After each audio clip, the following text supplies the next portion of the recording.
Maganda ang panahon nang muling magkita sina Liza at Andrew matapos ang ilang buwang sir nila.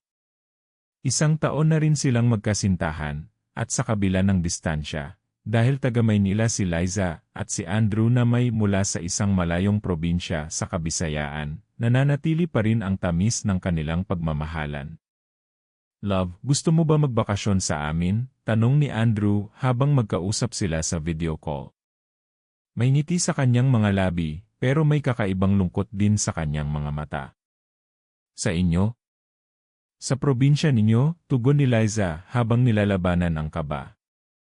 Noon pa man, ikinukwento na ni Andrew na hindi ordinaryo ang kanilang lugar. Tahimik, malayo sa syudad, walang signal, at may mga paniniwalang kinagisnan pa ng kanilang mga ninuno. May mga kwentong aswang, engkanto, at albularyo. Matagal ko nang gustong ipakilala ka sa lola ko. At gusto kitang makita sa wakas, hindi lang sa screen. Dahil sa pagmamahal, at dahil naramdaman niyang may lalim ang imbitasyon, tinanggap ni Liza ang paanyaya. Bukod pa riyan, bakasyon na rin naman sa eskwela at gusto niyang makalayo sa stress ng lungsod. Ang paglalakbay papunta sa di kilalang lugar maagang gumising si Liza para sa biyahe. Bumiyahe siya ng bus mula Cubao patungong pier, sumakay ng ferry, at mula roon ay sinundo siya ni Andrew sa may pantalan ng isang maliit na bayan. Nakasuot ito ng simpleng shirt at cap, ngunit ang ngiti ay pareho pa rin, makahulugan, matamis, at may tagong lungkot na parang may hindi masabi.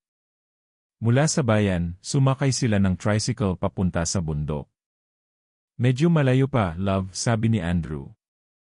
Pero siguradong magugustuhan mo ang tanawin. Habang papalayo sila sa kabihasnan, napansin ni Liza ang pagbabagong unti-unting sumasaklaw sa paligid.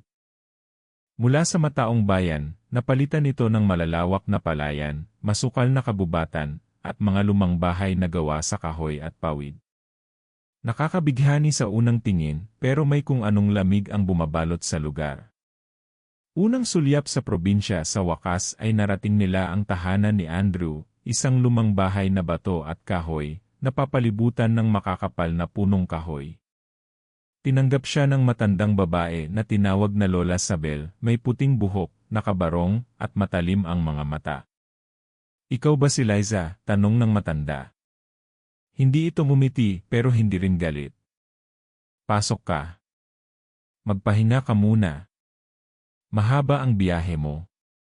Nang gabi na, habang kumakain sila ng hapunan, tinolang manok, pritong isda, at kanin, napansin ni Liza ang katahimikan sa paligid. Wala siyang naririnig na mga kuliglig, wala ring ingay ng mga sasakyan. Tanging huni ng ibon at hampas ng hangin sa mga dahon ang kanyang naririnig. Parang sobrang tahimik dito, no? Sambit ni Liza. Sanayan lang yan, sagot ni Andrew. Pero may kunot sa kanyang noo na hindi maikubli. Mga paalalang kakaiba bago sila matulog, nilapitan ni Lola Sabel si Liza, at binigyan siya ng maliit na supot na may laman na tila halamang tuyo at asin. Ilagay mo ito sa ilalim ng unan mo. Pampatanggal ng masamang panaginip, anito. Hindi alam ni Liza kung matatawa o matatakot, pero kinuha niya rin ito bilang respeto. Salamat po, Lola. Pagpasok nila sa kwarto, sinabi ni Andrew, hayaan mo na si Lola. Madami siyang pamahiin. Dito kasi hindi basta-basta. May mga bagay na hindi mo pwedeng pagdudahan. Bakit? Anong ibig mong sabihin? Tanong ni Liza. Sa lugar na to may mga hindi mo basta makikita, pero nararamdaman. At hindi lahat ng gabi ay ligtas. Simula ng misteryo bago siya makatulog, napansin ni Liza ang malamig na simoy ng hangin kahit walang electric fan. May amoy ang hangin na parang usok at halaman. Muling sumagi sa isipan niya ang mga kwento ni Andrew noon pa man na may mga nilalang daw sa kanilang lugar na hindi mo dapat pinagtatawanan. Hindi pa man siya tuluyang nakakatulog, may narinig siyang kaluskos sa bubong. Andrew, naririnig mo ba iyon? Napabalikwa si Andrew, lumapit sa bintana at sumilip. Wala yan. Baka pusa lang. Ngunit sa kanyang loob-loob, ramdam ni Liza, hindi iyon basta pusa. May presensyang hindi niya maipaliwanag. Malamig. Mabigat. Parang may nagbabantay. Pagpikit ng mata sa isang bagong kabanata, bago niya tuluyang ipinikit ang mga mata, tinanong niya ang sarili, ano nga ba talaga ang pinasok ko? Hindi niya alam na ang simpleng bakasyon sa probinsya ay magiging simula ng isang kwentong hindi niya malilimutan. Isang kwento ng pag-ibig, takot, at lihim na magbabago sa kanyang pagkatao magpakailanman. Unang umaga ni Liza sa probinsya ng nobyo. Maganda ang sikat ng araw at ramdam niya ang malamig na simoy ng hangin. Mula sa bintana ng kwarto, tanaw niya ang mga puno ng niyog, mga kabundukan sa malayo, at ang tila mistulang usok na bumabalot sa ilang bahagi ng kagubatan. Naglatag ng agahan si Lola Sabel, nilagang saging, sinangag, at itlog. Tahimik lang ang matanda pero mapagmasid. Nagising ka ba kagabi? Tanong nito bigla habang nagkakape. Medyo napatigil si Liza. May narinig lang po akong parang kaluskos sa bubong. Baka pusa lang. Hindi sumagot si Lola Sabel pero bahagyang tumango. Sa gilid ng kanyang mata, nakita ni Liza na seryoso ang mukha ng matanda, parang may alam na siya'y hindi pa dapat malaman. Tahimik ang nayon.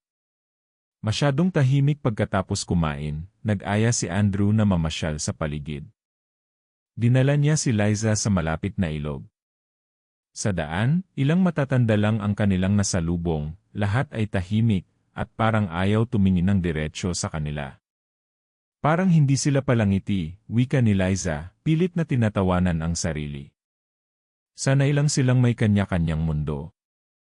Hindi uso dito ang chika, tugon ni Andrew, pero hindi siya makatingin ng diretsyo kay Liza.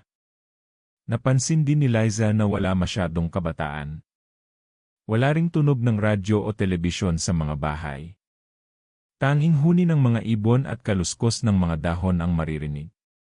Nakakabingi ang katahimikan. Hindi tulad ng Maynila na laging maingay, masigla at puno ng tao. Mga kwento ng matatanda sa gitna ng ilog ay may isang lumang kubo kung saan sila nagpahinga. Habang nagpapahinga, lumapit ang isang matandang lalaki, dala ang 2 baging ng saging. Si Mang Arsing, isa sa mga pinakamatagal nang naninirahan sa lugar. May bisita pala ang apo ni Sabel, ani Mang Arsing, habang nakatingin kay Liza na parabang sinusuri siya. Opo. Ako po si Liza, magalang na sagot niya. Magaling. Pero iisa lang ang paalala ko, iha, huwag kang lalabas pagpatak ng dilim. At huwag kang lalapit sa ilog kapag gabi. Napatingin si Liza kay Andrew, naghahanap ng paliwanag. Ngunit mumiti lamang ang nobyo at sinabing, huwag mong intindihin si Mang Arsing, mahilig lang yan sa mga lumang kwento. Ngunit sa loob-loob ni Liza, ang pagkakabigkas ng matanda ay hindi basta kwento. May babala. May bigat. Gabi-gabing kakaiba pagsapit ng gabi, nag-iba ang ihip ng hangin. Habang kumakain sila ng hapunan, biglang nawala ang kuryente. Brownout, sabi ni Andrew. Normal lang to dito. Nagsindi sila ng gasera. At sa liwanag ng apoy, napansin ni Liza na tila may mga aninong gumagalaw sa labas ng bahay. Hindi niya sinabi kaagad kay Andrew, baka sabihin ay paranoid lang siya. Pagsapit ng 10:00, maririnig ang huni ng mga uwak sa gabi. Nakakapagtaka. Sa Maynila, wala namang ganoon. Minsan pa'y parang may humahaplos sa kanyang braso habang nakahiga, pero walang tao. Love, nararamdaman mo ba to? Tanong niya. Ang alin? Sagot ni Andrew. Parang may nakatingin sa atin. Hindi sumagot si Andrew. Yumakap lang siya kay Liza. Ngunit sa pagyakap nito, lalo niyang naramdaman ang kaba. Hindi dahil kay Andrew mismo, kundi dahil sa paligid. Parang may nanonood sa kanila. Bulong ng mga bata, kahit walang bata isang gabi, habang nanonood sila ng pelikula sa cellphone, may narinig silang mga batang naglalaro sa labas. Tumatawa, tumatakbo, sumisigaw. Uy, may mga bata rin pala dito, tuwang-tuwang sabi ni Liza. Pero biglang sumeryoso si Andrew. Walang batang ganong oras na naglalaro, love. 11:00 na. Napatingin si Liza sa bintana, wala namang bata. Pero naroon pa rin ang mga boses. Parang palapit ng palapit. Agad na pinatay ni Andrew ang cellphone, tinakpan ang mga bintana, at hinila si Liza palapit sa kanya. Huwag kang magsasalita. Huwag kang kikilos. Huwag kang magpaparamdam. Nanigas si Liza. Ilang minuto lang pero parang oras ang lumipas. Sa labas ng bahay, narinig nilang tila may tumatapik sa bintana. 3 sunod-sunod na katok. Muling sinundan ng isang tawa, nakakakilabot, parang batang babae, pero may halong panginginig. At pagkatapos ng isang iglap, biglang nawala ang lahat. Tahimik. Wala na ang mga boses. Para bang walang nangyari. Love, anong meron sa lugar na to? Kinabukasan, tinanong ni Liza si Andrew habang naghahanda sila ng almusal. Love, totoo bang may mga nilalang dito? Hindi agad sumagot si Andrew. Kumuha lang siya ng tubig at saka naupo sa tapat ni Liza. Hindi ko dapat sinasabi to, pero may mga bagay sa lugar na to na hindi mo basta maintindihan. At hindi lahat ng tao rito ay tao. Napasinghap si Liza. Hindi niya alam kung maniniwala siya o hindi. Pero ang mga nangyayari ay hindi maipaliwanag ng siyensya. Ang mga aninong gumagalaw, ang malamig na haplos, ang mga batang tumatawa kahit wala namang bata, lahat ay totoo sa kanyang karanasan. Ang simula ng lihim pagsapit ng hapon, pinilit ni Andrew na aliwin si Liza. Namasyal sila muli, ngunit kahit saan sila magpunta, parang may mga matang nakatingin. Hindi siya kampante. Hindi siya mapakali. Pagbalik nila sa bahay, nakita niyang nakikipag-usap si Lola Sabel sa isang albularyo. May hawak itong langis, tapal, at ilang halaman. May sinabi ito kay Lola na hindi niya narinig, pero nang magtama ang mga mata nila ni Liza, tumalikod agad ang albularyo. Parang may nalalaman din siya tungkol sa bisita tungkol kay Liza. Sa likod ng payapang tanawin sa unang tingin, para lang isang normal at payapang baryo ang lugar. Pero sa bawat hakbang ni Liza, sa bawat araw na lumilipas, unti-unting lumalalim ang kanyang pakiramdam na may bagay siyang hindi dapat na dinig, nakita, o naranasan. At ngayon, alam niyang ang bakasyong akala niya ay magpapasaya sa kanya, ay nagiging isang gabing walang katiyakan kung ligtas pa ba ang kinabukasan. Muling dumilim ang langit. Walang buwan. Tanging mga alitaptap at gaserang sindi ang nagbibigay liwanag sa paligid. Sa probinsya ni Andrew, ganito raw talaga tuwing buwan ng Abril, mas madalas ang katahimikan kaysa sa ingay, mas madalas ang bulungan kaysa sa tawanan. Kina Liza, ang gabi ay dapat pahinga. Ngunit nitong mga nagdaang gabi, tila sa dilim pa lang siya tunay na nagigising dahil sa mga tunog, presensya, at pakiramdam na para bang hindi siya nag-iisa. Mga tunog na hindi alam kung saan nanggagaling bago matulog, narinig ni Liza ang mga paa sa labas ng bintana. Dahan-dahan. Parang may naglalakad. Parang may nagmamasid. Love, naririnig mo yun? Bulong niya kay Andrew. Dito, mas mabuting huwag mong pansinin. Huwag kang lalapit sa bintana.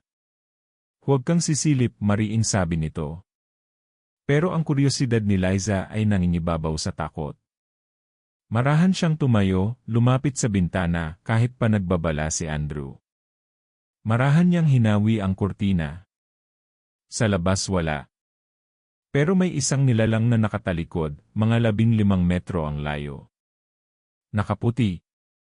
Payat. Mahaba ang buhok. Nakaupo sa itaas ng post ng kuryente na parang hindi naapektuhan ng grabidad. Nanigas si Liza. Parang gusto niyang sumigaw pero walang lumabas na tinig. Biglang lumingon ang nilalang. Walang mata. Mabangis ang bibig. At sa loob ng ilang segundo, naglaho ito na parang bula. Ang katahimikan ay isang sigaw ng babala pagkaalis ng nilalang, hindi na nakaimik si Liza. Hindi na siya nakatulog. Umupo lang siya sa kama, namumutla, habang hawak-hawak ang maliit na supot ng asin at tuyong dahon na bigay ni Lola Sabel. Napansin ito ni Andrew. "Anong nakita mo?" tanong niya, mahina ang boses. Nakaupo siya sa post na kaputi pero wala siyang mata. "Andrew," nanginginig na sabi ni Liza. Tumango lang si Andrew. "Ngayon mo pa lang sila nakita. Maswerte ka, hindi pa sila lumalapit." "Hindi pa." Kinilabutan si Liza. "Ibig sabihin, may iba pa?" Kwento ng aswang sa kanilang pamilya kinabukasan, dinala ni Andrew si Liza sa likod bahay kung saan naroon ang isang matandang balon. Umuugong ang hangin habang naglalakad sila.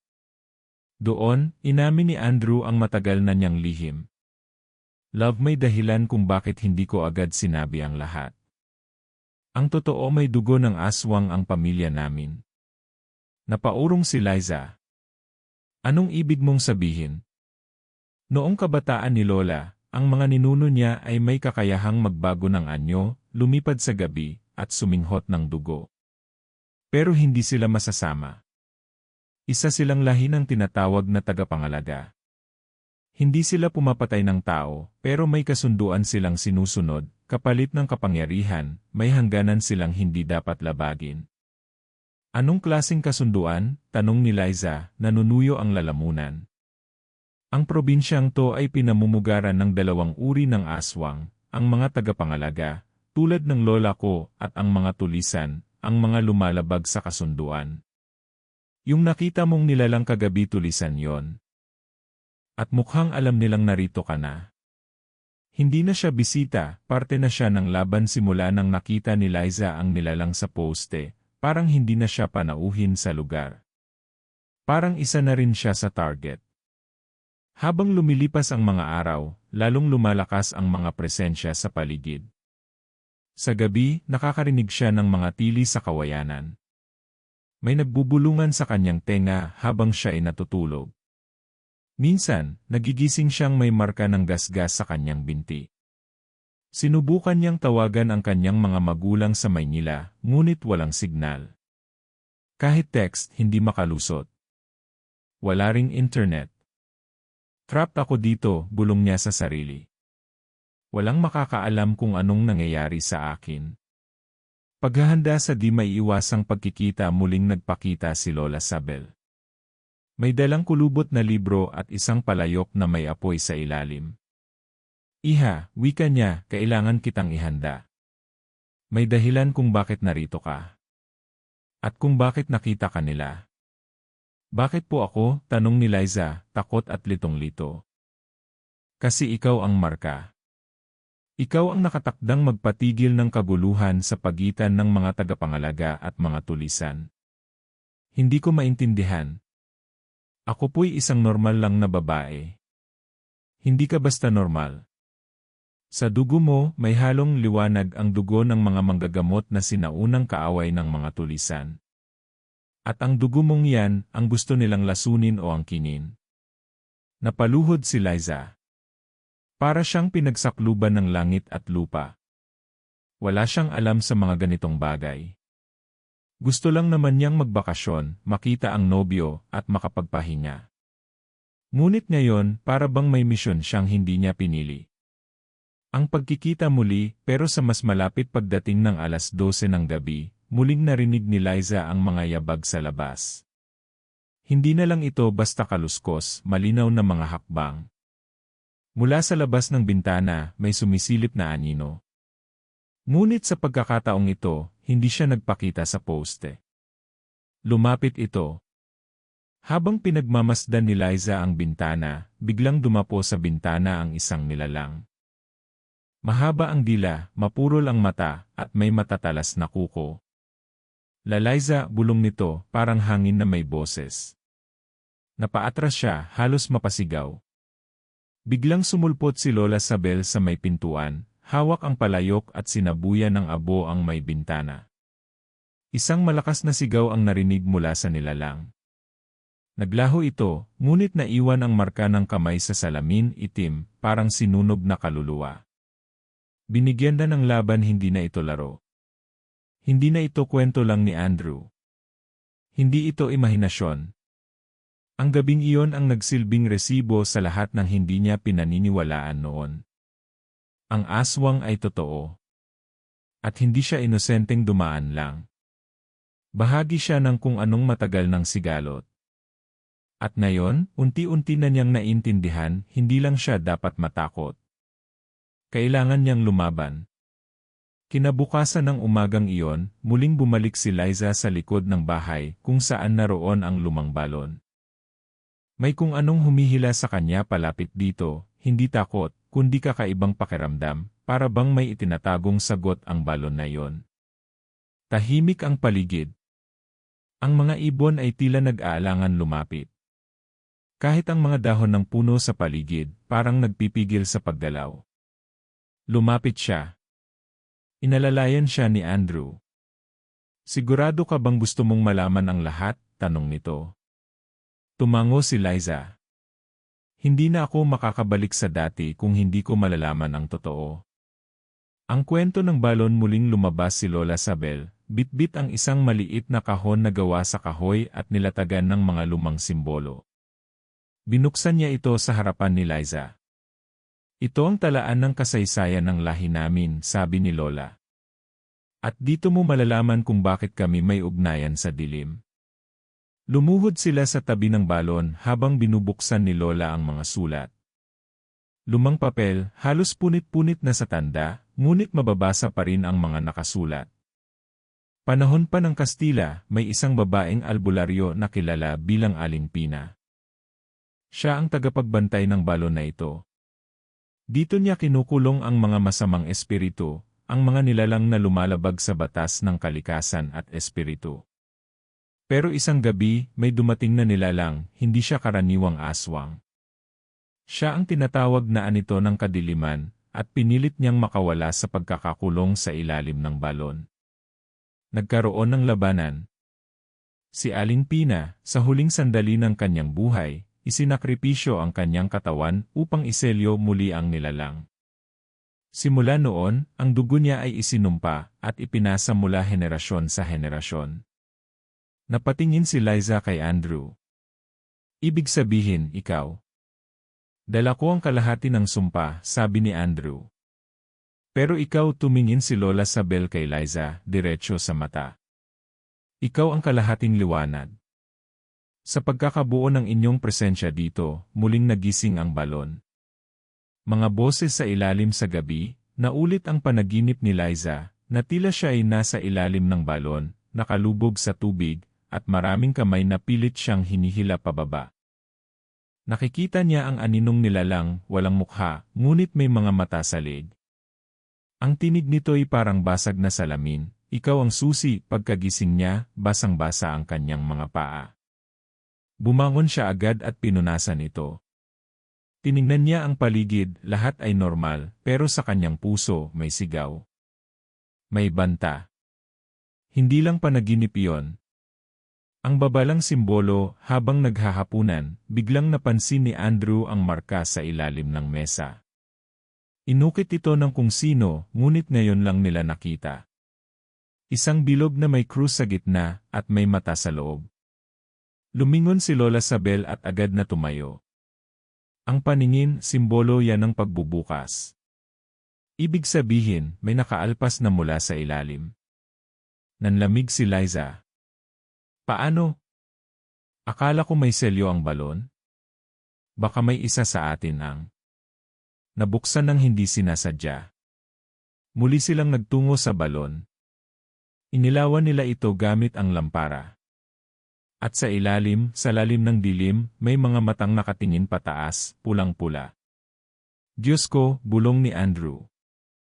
Hindi na ito basta aswang, ani Lola. Ito na ang simula ng pagbabalik ng anito ng kadiliman. Ang lihim ng sariling katauhan kinagabihan, kinausap ni Lola si Liza ng masinsinan.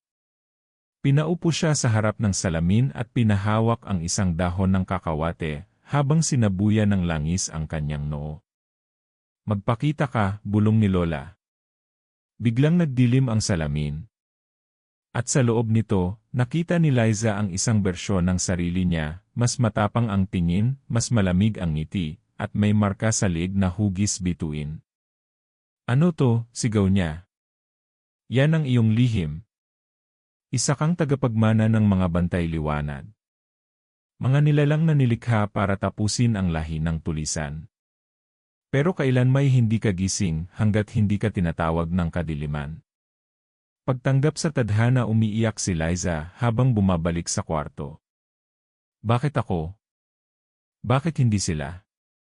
Hindi ko naman hiningi to. Yumakap si Andrew. Kasi ikaw lang ang may kakayahang bumuo muli ng balanse. Hindi ito parusa. Isa itong misyon. Natahimik si Liza. Sa unang pagkakataon, naisip niyang hindi siya ordinaryong babae lang. At kung totoo ngang siya ang marka ng liwanag, dapat siyang tumayo sa harap ng kadiliman. Ang unang ritual kinabukasan, sa ilalim ng araw, nagsagawa sila ng ritual sa paligid ng balon. Pinalibutan nila ito ng asin, palaspas at langis. Si Liza ay nilagyan ng anting-anting sa leeg, isang singsing na may mata at palad na pataas. Sa kalagitnaan ng ritual, biglang lumamig ang hangin. Ang tubig sa balon ay bumula, at mula roon ay lumabas ang isang mahaba at maitim na dila, pilit na umaabot sa kanila. Hindi pa ito ang huli, sabi ni Lola Sabel. Pero ngayon pa lang, kailangang ihanda na natin ang lahat. Dahil kapag tuluyang nagising ang anito, wala nang ligtas. Ang simula ng giyera sa wakas, buong linaw na kay Liza na hindi siya basta bisita sa lugar na yon. Sa katahimikan ng baryo ay may giyerang matagal nang hindi natatapos. Isang labanan sa pagitan ng liwanag at dilim. At siya, isang babae mula sa syudad, ay ang naging susi sa pagbalanse muli ng kapangyarihan. At kung gusto niyang makaligtas, kailangan niyang lumaban hindi bilang isang takot na bisita, kundi bilang isang nilalang na may kapangyarihang hindi niya alam na taglay niya mula pa pagkabata. Ang gabing iyon, tila mas maliwanag ang buwan kaysa sa mga nagdaang gabi. Parang sinadya ng langit na sindihan ang buong baryo, gamit lamang ang liwanag ng buwan, liwanag na puno ng misteryo, liwanag na tila nagsisilbing senyas ng pagsisimula ng isang bagay na matagal nang tinatago. Mula pa kaninang hapon, ramdam na ni Liza ang bigat ng paligid. Ang hangin ay malamig ngunit mabigat. Ang mga hayop ay tahimik. Kahit ang mga kuliglig na palaging maingay tuwing gabi ay tila nawala ng boses. Nakatayo siya sa gitna ng bakuran kasama sina Andrew at Lola Sabel. Sa paligid nila ay mga palaspas, asin, at durog na uling proteksyon laban sa mga nilalang ng dilim. Pero alam ni Liza, hindi sapat ang mga ito. Hindi kung ang haharapin nila ay ang anito ng kadiliman. Hudyat ng unang atake eksaktong 12:00 ng hating gabi, biglang humangin ng malakas. Napayuko si Liza habang pinoprotektahan ang mukha. Ang mga halaman ay tila binubunot mula sa lupa. Ang lupa mismo ay tila nanginginig. At doon nagsimulang dumating ang mga nilalang. 1, 2, 5, 10 hugis taong nilalang na kulay abo ang balat. May matatalas na kuko, mata na pula, at dila na kasing haba ng braso. Lumalapit sila, mabagal ngunit may kumpiyansa. Hindi na sila nagtatago. Mga tulisan, sabi ni Lola Sabel. At mukhang dala nila ang mensahe ng anito. Hindi sila ang tunay na panganib, dagdag ni Andrew. Pero sila ang test. Kung hindi natin sila mapipigilan, mas lalo tayong magiging mahina pagdating ng anito. Ang unang salpok hindi sanay si Liza sa ganitong laban. Pero ngayon, siya na ang nasa gitna. Humugot siya ng lakas mula sa loob. Sa kanyang palad ay may nakaukit na simbolo, isang mata na parang buhay. Ito ang ibinigay sa kanya ni Lola Sabel, ang simbolo ng bantay liwanag. Isa sa mga nilalang ang biglang tumalon, mabilis, parang kidlat. Ngunit bago pa ito makalapit, itinaas ni Liza ang kanyang kamay at biglang lumitaw ang liwanag mula sa simbolo. Napaurong ang nilalang, nasunog ang balat nito, at bumagsak sa lupa na parang abo. Napatigil ang iba pang tulisan. Para bang hindi nila inaasahang may ganung kapangyarihan si Liza. Ngayon, alam na nila kung sino ka, bulong ni Andrew. Ang labanan muling sumugod ang mga tulisan, at ngayon, sabay-sabay. Si Andrew ay may hawak na matulis na itak na balot sa langis at asin, bawat tama ay parang apoy na pumupunit sa mga kalaban. Si Lola Sabel naman ay nagsasalita ng mga orasyon, pinapalakas ang proteksyon ng kanilang bilog. Sa bawat bigkas niya, parang may humahampas na hangin mula sa kalangitan na tinatamaan ang mga nilalang. Si Liza ay nasa gitna, hawak ang kanyang palad, at tuwing may sumusubok lumapit sa kanya, lumilitaw ang liwanag mula sa kanyang katawan, liwanag na tila masakit sa mga tulisan, na pinapaatras sila. Ngunit hindi natatapos doon. Mula sa likod ng kagubatan, may malaki, mas malakas, mas mabangis na nilalang ang lumabas. Ang pagdating ng tagapagsalita ng anito ang nilalang ay halos kasing laki ng baka. Mabuhok, may pakpak, at ang mukha nito ay parang pinaghalong tao at baboy ramo. Sa kanyang leeg ay may kwintas ng mga buto. At sa kanyang bibig ay salitang mahirap intindihin. Ako ang tagapagsalita ng aming Panginoon, sabi nito sa isang tinig na nagbabago-bago. At ikaw, babae ng liwanag, ikaw ang susi sa kanyang pagbabalik. Hindi ako susuko, sagot ni Liza, nanginginig ngunit matapang. Tignan natin, wika ng nilalang bago sumugod. Ang sagupaan nagtagpo sila sa gitna ng bilog. Si Liza, gamit ang kanyang kapangyarihan, ang nilalang, gamit ang lakas, bilis, at dila na parang latigo. Bawat hampas nito ay parang lindol. Bawat sipa ay nagbabasag ng lupa. Ngunit hindi umuurong si Liza. Sa bawat pag-atake, naaalala niya ang kanyang mga mahal sa buhay. Na kung hindi siya lalaban ngayon, sino pa? Sa isang iglap, sinubukan siyang saksakin ng nilalang gamit ang matalas nitong kuko. Ngunit sa oras ding iyon, tumayo si Andrew at sinalubong ang atake, nasugatan siya sa balikat, ngunit naligtas si Liza. Walang sinuman ang papatay sa kanya habang ako'y buhay, sabi ni Andrew. Ang huling sumpa habang sugatan si Andrew, sinamantala ni Liza ang pagkakataon. Itinaas niya ang kanyang dalawang kamay, at sa tulong ng orasyon ni Lola Sabel, lumitaw ang isang bilog ng liwanag sa kanyang ulo. Ang nilalang ay napaatras, sumigaw, at mula sa kanyang katawan ay lumitaw ang usok. Hindi pa ito ang katapusan, liwanag darating siya. Malapit na siya, sigaw ng nilalang bago ito nawala sa alikabok. Tumigil ang hangin. Tumahimik ang paligid. Ngunit sa puso ni Liza, alam niyang panandalian lang ang katahimikang iyon. Mas malala pa ang paparating. Pansamantalang katahimikan pagkatapos ng laban, nagtulungan silang gamutin si Andrew. Si Lola Sabel ay muling nagtungo sa balon upang iselyo itong muli gamit ang bagong orasyon. May 1 buwan pa tayo, sabi ni Lola. 1 buwan bago tuluyang magising ang anito ng kadiliman. 1 buwan, bulong ni Liza. Para ihanda ang sarili. Para palakasin ang katawan. Para harapin ang tunay na panganib. Ang simula ng paghahanda simula ng gabing iyon, araw-araw na nagsanay si Liza, pisikal, mental, at espiritual.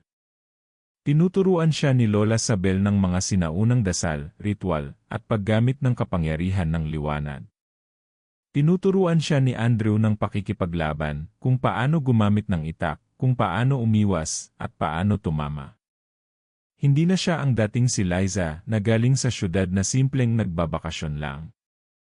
Ngayon, isa na siyang mandirigma.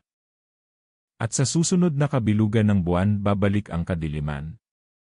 Mula nang mangyari ang matinding labanan noong gabi ng kabilugan ng buwan, nagbago na ang pananaw ni Liza sa lahat. Ang dating tahimik at simpleng bakasyon sa probinsya ay napalitan ng isang tungkulin, isang misyon na hindi niya pinili pero kailangang gampanan. At ngayong may 1 buwan na lang bago magising ang anito ng kadiliman, alam ni Liza na hindi sapat ang liwanag ng kanyang loob. Kailangang ihanda ang kanyang isip, katawan, at kaluluwa. Umaga ng pagbangon nagising si Liza ng mas maaga kaysa dati. Kasabay ng tila nanunuyong simoy ng hangin, bumungad ang pagod at sakit ng katawan mula sa mga nakaraang araw ng labanan. Pero sa kabila nito, tumayo siya, tumingin sa bintana, at inihanda ang sarili para sa unang araw ng masinsinang pagsasanay. Lumapit si Lola Sabel at sinabing, simula ngayon, ikaw na ang magsisindi ng liwanag sa sarili mo. Hindi na sapat ang proteksyon. Kailangan mong maging sandata. Pagsasanay sa lakas ng katawan, ang unang hakbang ay ang pisikal na pagsasanay. Si Andrew ang naging tagapagturo ni Liza sa aspetong ito. Dinala siya sa isang lihim na lugar sa likod ng bundok, isang patag na lugar na napapalibutan ng matataas na puno. Dito siya mag-ensayo araw-araw. Bilang mandirigma, kailangan mong mabilis, matibay, at hindi madaling mapagod, wika ni Andrew habang inaabot ang isang kahoy na espada. Nag-umpisa ang ensayo sa mga simpleng hakbang, pag-ilag, pag-atake, pagdepensa. Unay nahihirapan si Liza, bumabagsak, nadudulas, nasusugatan. Ngunit hindi siya sumuko. Dapat mong sanayin ang katawan mo sa hirap, para pagdating ng tunay na laban, hindi ka bibigay, paalala ni Andrew. Araw-araw ay lumalakas ang kanyang resistensya. Kung dati ay pagod na siya sa isang oras, ngayon ay kaya na niyang mag-ensayo ng halos buong maghapon. Pagsasanay sa diwa at isip sa gabi naman, si Lola Sabel ang humahawak ng pagsasanay. Nakaupo sila sa isang luma, ngunit sagradong silid, may mga kandila sa paligid, at mga orasyong sinasabayan ng mga dasal. Tandaan mo, hindi lang lakas ng katawan ang kailangan mo. Kailangan mong matutong pakinggan ang mundo sa paligid mo. Minsan, mas makapangyarihan ang katahimikan kaysa sa sigaw.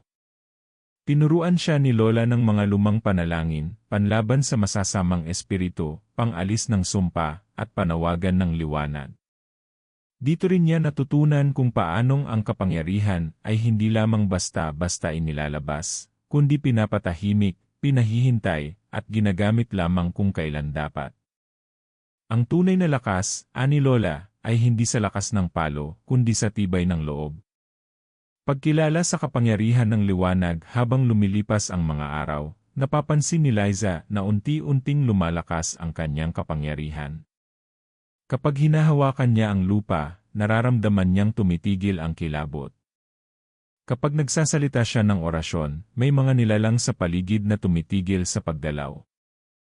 May isang araw, habang nag-ensayo sa gubat, may isang hayop na tila nilamon ng kadiliman ang biglang lumitaw. Isang itim na baboy damo, may pulang mata at hangin sa paligid na parang nagdadala ng sakit. Tumayo si Liza, hindi umatras. Inilabas niya ang palad na may simbolo, at sa kanyang isip ay inusal ang mga dasal na itinuro ni Lola Sabel. Biglang lumiwanag ang kanyang palad. Napatigil ang baboy damo. Nagkaroon ito ng panandaliang pagdududa, at sa isang sulyap ng liwanag, naglaho ito sa hangin, parang usok na nawala. Pagsasanay sa pagtuon ng emosyon, ngunit hindi lahat ay puro tagumpay. May mga araw na bumabalik ang takot ni Liza. Minsan sa gabi, umiiyak siya mag-isa. Hindi pa rin siya sanay sa responsibilidad. Takot siya para kay Andrew, para kay Lola, at sa buong baryo. Paano kung hindi niya kayanin? Isang gabi, lumapit si Andrew sa kanya habang nakaupo siya sa ilalim ng puno. Normal lang ang matakot, Liza, anya. Pero tandaan mo, hindi mo kailangang mag-isa sa laban. Nandito kami. At higit sa lahat, nariyan ang sarili mong lakas na hindi mo pa lubos na natutuklasan. Panibagong lakas, panibagong pag-asa pagkatapos ng 2 linggong walang patid na ensayo, malaki na ang pinagbago ni Liza. Ang kanyang katawan ay mas malakas. Ang kanyang isip ay mas malinaw. At ang kanyang puso mas matapang. Kaya niyang magbato ng orasyon habang lumalaban ng pisikal. Kaya na niyang gumamit ng anting-anting, ng panaginip bilang babala, at ng hangin bilang paningin. At higit sa lahat, kaya na niyang ipaglaban hindi lang ang sarili kundi ang mga taong nasa paligid niya. Paghahanda sa darating na araw sa huling linggo ng kanilang paghahanda, binuo ni Liza, Andrew, at Lola Sabel ang isang plano, isang estratehiya kung paano nila haharapin ang pagbabalik ng anito ng kadiliman. Pinalakas nila ang balon gamit ang bagong selyo. Nagtanim sila ng mga halamang proteksyon. Naglatag sila ng mga bilog ng asin, langis, at durog na bato sa buong baryo. Pinuntahan din nila ang mga nakakatandang tagapagbantay mula sa kalapit na mga sityo. Kinuha ang kanilang tulong at basbas. At sa bawat araw na lumilipas, ramdam nilang papalapit na ang kadiliman. Isang panaginip ng paalala sa huling gabi bago ang huling kabilugan ng buwan, na panaginipan ni Liza ang mukha ng isang matandang babae, maputi ang buhok, may mahahabang kuko, at mga matang walang puti. Nakatayo ito sa gitna ng balon, at sinabing, pag nagising ang kanyang buong anyo, kahit ang liwanag ay magdadalawang isip.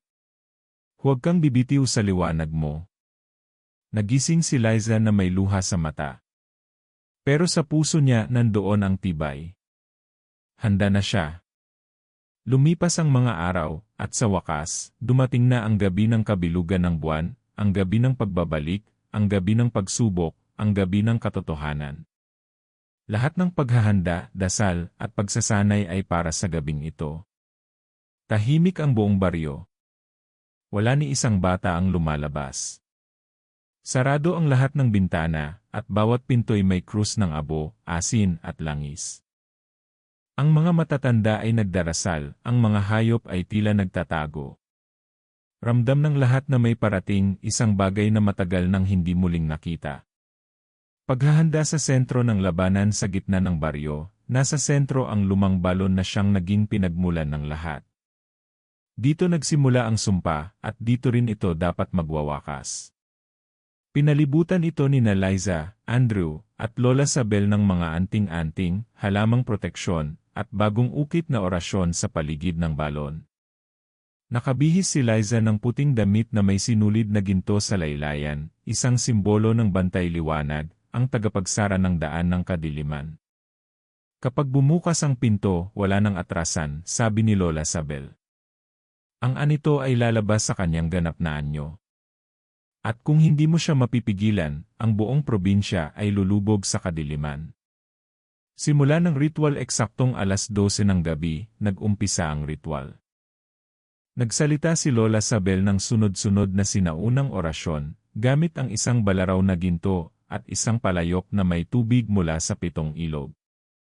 Si Andrew ay nakatayo sa likod ni Liza, hawak ang itak na pinasapasa ng mga albularyong mandirigma ng probinsya. Habang nagsisimula ang seremonya, biglang nag-iba ang hangin. Umiikot ito sa isang direksyon, at sa kalagitnaan ng ritual, dumilim ang kalangitan kahit maliwanag ang buwan. Mula sa balon, unti-unting umusok ang makapal na itim na alinsangan. Sa bawat ulap ng usok, tila may bumubulong, may tumatawa, may umiiyak. Ang mga tunog na yon ay tila nagpapabigat sa dibdib ni Liza. Darating na siya, sabi ni Andrew, sabay hawak sa balikat ni Liza. Paglabas ng anito ng kadiliman at doon na nga, bigla na lang sumabog ang takip ng balon. Ang lupa ay tila nabiyak, at mula sa kalaliman nito ay lumabas ang nilalang na hindi kayang ipinta ng isip ng tao. May katawan itong kasing laki ng kalabaw, balat na parang nadurog na uling, at ulo na pinaghalong baboy, paniki, at tao. Ang mga mata nito ay walang puti, puro dilaw, at sa bibig ay may mga dila na parang ahas. Ngunit higit sa lahat, mula sa katawan nito ay may mga kamay at braso na lumalabas at bumabalik, tila bagay na bubuo pa lamang ang kanyang tunay na anyo. Wakas, wika ng nilalang sa isang tinig na sabay-sabay na lalaki, babae, matanda, at bata. Nakalaya Ryan Lai. Pag-amin ni Andrew habang abala si Liza sa pagmamasid sa nilalang, napansin niyang hindi gumagalaw si Andrew. Tila parang tinamaan ng usok mula sa balon. Lumapit siya at hinawakan ito. Andrew, anong nangyayari sa'yo? Bigla siyang nagsalita. Liza, may kailangan akong aminin. Ngayon? Ngayong ganito, gulat na tanong ni Liza. Ako ang naging tulay ng anito. Hindi ko sinasadya. Bata pa lang ako, sinapian na ako. Kaya ko nararamdaman ang presensya niya. Kaya ko alam ang kilos niya. Kaya hindi ako tinatablan ng kapangyarihan niya. Nagulat si Liza. Sa lahat ng pinaghirapan at pinagsamahan nila, ngayon pa ito ibubunyad. Pero hindi ko siya sinusunod. Tumalikod ako sa kanya. Kaya ako lumapit kay Lola Sabel. Kaya ako naging tagapagtanggol mo. Kasi gusto kong tapusin ang sumpa, Liza. Paglalaban ng liwanag at kadiliman, wala ng oras para magalit o magtampo si Liza. Sa harap nila ay ang nilalang na unti-unti nang inaabot ang buong paligid.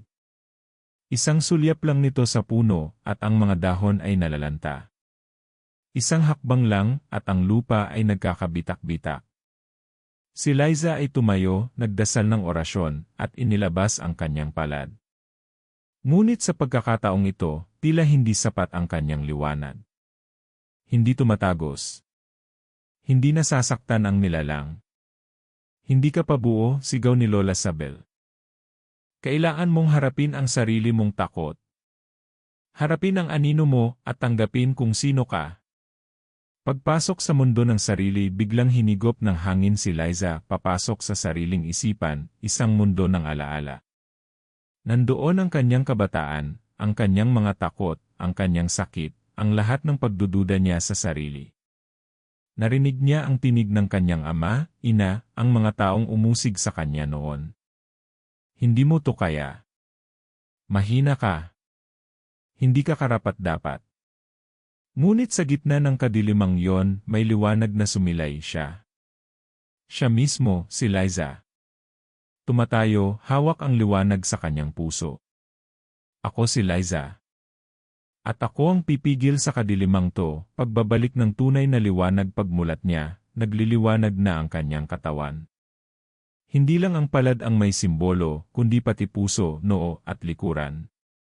Parang apoy ng araw, ngunit malamig sa pakiramdam. Sumigaw si Liza ng buong lakas, sa ngalan ng liwanag, ng buhay, at ng dangal, balik ka sa pinanggalingan mo. Isang malakas na ilaw ang bumalot sa paligid. Ang anito ay napasigaw. Isa-isang nalusaw ang mga kamay nito. Ang mga dila ay naputol. Ang katawan nito ay bumalik sa alikabok. At sa huling sandali, tinignan siya nito. Hindi pa ito ang wakas, pagkatapos ay tuluyan na itong naglaho. Tahimik na umaga kinabukasan, sumikat ang araw. Wala nang itim na usok, wala nang kakaibang hangin. Balik ang kuliglig, ang awit ng mga ibon. Ang baryo ay muling nabuhay. Ngunit alam ni Liza, may susunod pa. Pagsikat ng araw kinabukasan, tila muling isinilang ang buong baryo. Ang hangin ay sariwa, ang lupa ay hindi na nanginginig, at ang mga hayop na dati takot na takot ay nagsimula ng lumabas. Para bang ang kadiliman na sumakal sa lugar ay biglang naglaho, kasama ng anito ng kadiliman. Ngunit kahit tila tahimik na ang paligid, si Liza ay alam na ang katahimikang iyon ay hindi ganap na kapayapaan. Isa lamang itong pahinga, isang paghahanda sa kung anong susunod pa. Ang simula ng bagong pagkatao, nakaupo si Liza sa ilalim ng punong mangga, tanaw ang burol kung saan matatanaw ang buong baryo. Nasa tabi niya si Andrew, hawak ang kamay niya, at pareho silang tahimik na pinagmamasdan ang liwanag ng araw. Hindi ko alam kung saan ako magsisimula, bulong ni Liza. Hindi mo kailangang magmadali, sagot ni Andrew. Dumaan ka sa impyerno, Liza. Ngayon, oras na para bumalik sa sarili mo.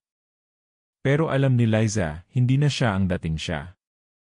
Hindi na siya basta bisita lang ng baryo, isa na siyang bahagi ng kasaysayan nito. At higit pa, isa na siyang tagapagtanggol.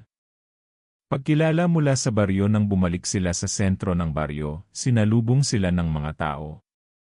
Ang mga matatanda ay umukod, ang mga batay lumapit at hinawakan ang laylayan ng kanyang damit na puti.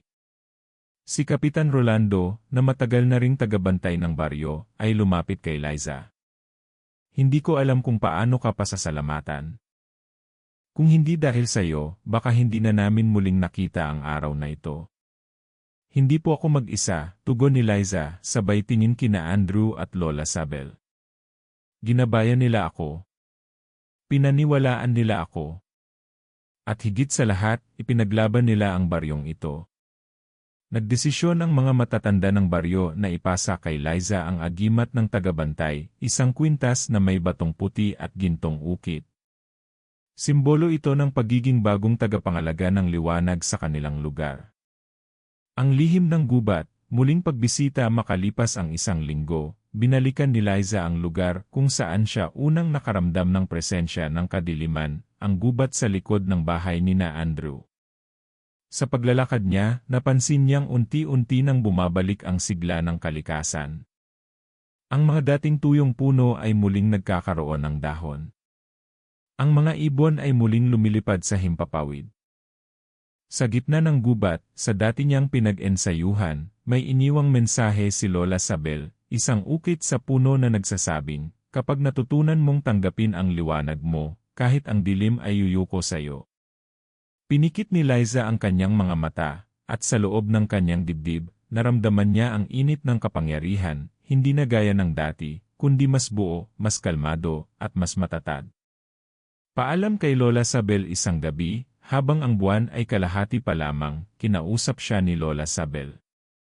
Liza, ang panahon ko ay patapos na. Hindi ko alam kung kailan, pero ramdam ko. Kailangan mo nang tumayo ng buo, nang walang alalay. Napaluha si Liza.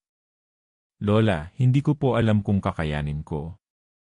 Ang tunay na lakas ay hindi lang sa pagpatay ng halimaw, kundi sa pagpili ng tama kahit walang nakakakita. Hindi mo na kailangang ipaglaban ang liwanag, ikaw na mismo ang liwanag.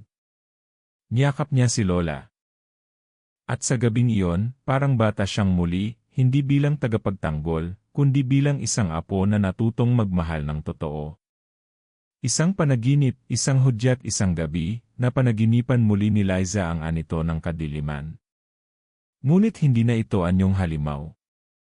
Isa na itong batang babae, nakaupo sa gilid ng balon, umiiyak. Sana hindi niyo ako kinatakutan. Sana niyo akong pinakinggan. Pagkagising niya, napagtanto niyang kahit ang kadiliman ay may pinagmulan. May kwento. At marahil, hindi ito basta lang kasamaan, kundi sakit na hindi napakinggan.